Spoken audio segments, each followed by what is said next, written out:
Assalamualaikum warahmatullahi wabarakatuh. Perkenalkan, saya Muhammad Islah Ramadan dari jurusan Tadris Ilmu Pengetahuan Sosial kelas 4B akan menyajikan materi berupa flora dan fauna. Indonesia adalah negara yang memiliki letak yang strategis, yakni berada di antara dua benua dan dua samudra, yang mengakibatkan keberadaan hayati flora dan fauna yang sangat beragam. Tetapi juga ada beberapa tumbuhan dan hewan yang khas yang hanya ada di Indonesia.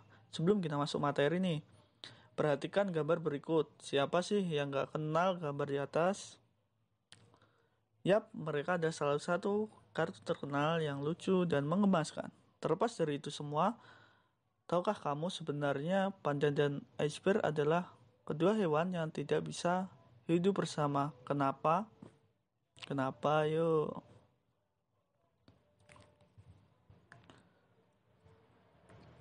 Yap, karena lingkungan kehidupan nyata mereka adalah sangat berbeda. Terus kenapa mereka bisa bersama-sama? Ya karena itu jawabannya ya mereka hanya tokoh fiksi. Yuk lanjut. Apa sih faktor yang mempengaruhi keberadaan flora dan fauna di Indonesia? Faktor yang mempengaruhi keberadaan flora dan fauna di seluruh dunia antara lain adalah faktor iklim, faktor tanah, faktor topografi, dan faktor makhluk hidup. Mari kita bahas pada faktor yang pertama, yakni faktor klimatik atau iklim. Iklim merupakan salah satu faktor yang mempengaruhi terhadap persebaran flora dan fauna, antara lain meliputi suhu, kelembapan, kelembapan udara, angin, sinar matahari, dan curah hujan. Suhu yang dimaksud di sini adalah efek radiasi matahari secara langsung maupun tidak langsung yang terpancar pada permukaan bumi. Akan tetapi, banyak faktor lain yang menyebabkan suhu di beberapa tempat itu tidak sama. Indonesia adalah negara yang beriklim tropis yang memiliki suhu rata-rata 27 derajat. Dalam suhu 27 derajat ini merupakan suhu yang tinggi menurut tanaman tropis. Diperlukan variasi suhu untuk baik proses berkembang biak, proses berbunga, berbuah, ataupun tumbuh daun-daun baru untuk tanaman. Ada dua jenis vegetasi berdasarkan faktor suhu. Yang pertama, ada vegetasi anual atau yang biasa disebut kelompok tumbuhan yang hanya berkembang biak pada musim tertentu. Yang kedua ada vegetasi perennial, yakni kelompok tumbuhan yang mempunyai mekanisme melindungi dari suhu yang sangat rendah di musim dingin hingga dapat berkembang terus-menerus. Kelompok ini merupakan jenis tanaman yang sangat cocok dengan keadaan suhu di Indonesia. Selanjutnya, faktor kelembaban udara. Faktor kelembaban udara yang dimaksud adalah banyaknya uap air yang terdapat di udara. Ada macam-macam tumbuhan dikategorikan sebagai yang pertama ada tanaman xerophyt, yakni tumbuhan yang beradaptasi dengan lingkungan yang kurang air atau kering. Yang kedua ada tanaman hidrofit, yaitu tanaman yang khusus beradaptasi dengan lingkungan yang berair atau basah.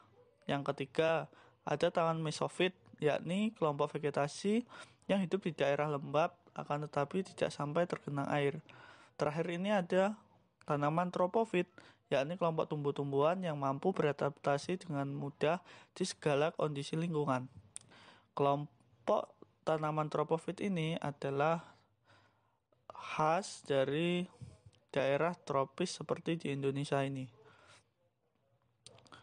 Adapun faktor iklim atau klimatik yang lain antara lain ada angin, sinar matahari, curah hujan. Ya, itu. Sinar matahari di sini berfungsi sebagai pengubah CO2 menjadi O2 atau biasa kita sebut dengan proses fotosintesis. Selanjutnya Proses ini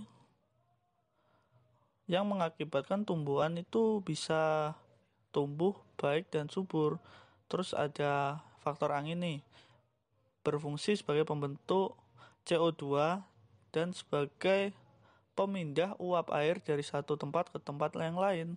Indonesia ini memiliki sirkulasi angin yang baik, sehingga dapat membantu tumbuhan untuk berkembang dengan baik. Ya, yang terakhirnya ada curah hujan. Seperti yang kita tahu, curah hujan itu menghasilkan air sebagai kebutuhan penting setiap makhluk hidup, tak terkecuali juga tumbuhan. Yuk lanjut. Faktor-faktor yang mempengaruhi flora dan fauna yang ketiga adalah faktor edafik atau tanah. Tanah ini sebagai media tumbuh dan berkembangnya tanaman.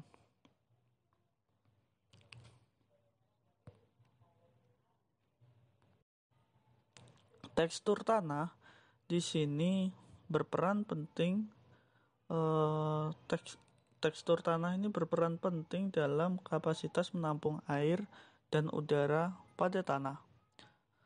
Sedangkan yang kedua ada struktur,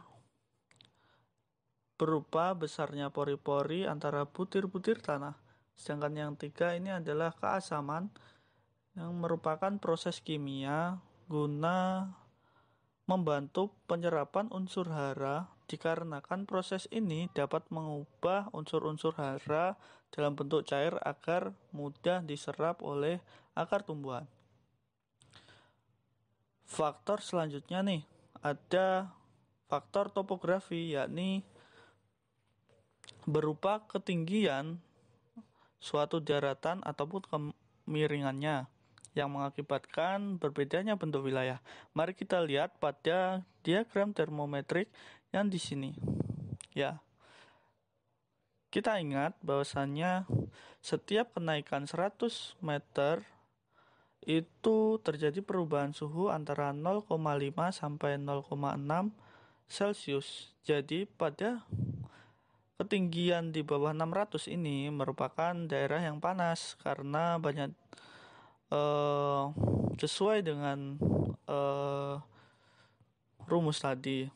Nah, di tempat ini banyak ditemui tumbuhan-tumbuhan berupa padi, tanaman tebu, karet, dan kelapa. Hal ini sudah berbeda kembali pada daerah yang ada di ketinggian di bawah 2.500 meter, yang di sana terdapat wilayah yang cocok untuk tumbuhnya sayur-sayuran seperti kopi, teh, ataupun tanaman industri yang lain. Faktor yang terakhir ini adalah mengakibatkan persebaran flora dan fauna, yakni faktor makhluk hidup atau biotik, yang di sini seperti manusia, hewan, dan tumbuhan. Kenapa bisa mempengaruhi persebaran?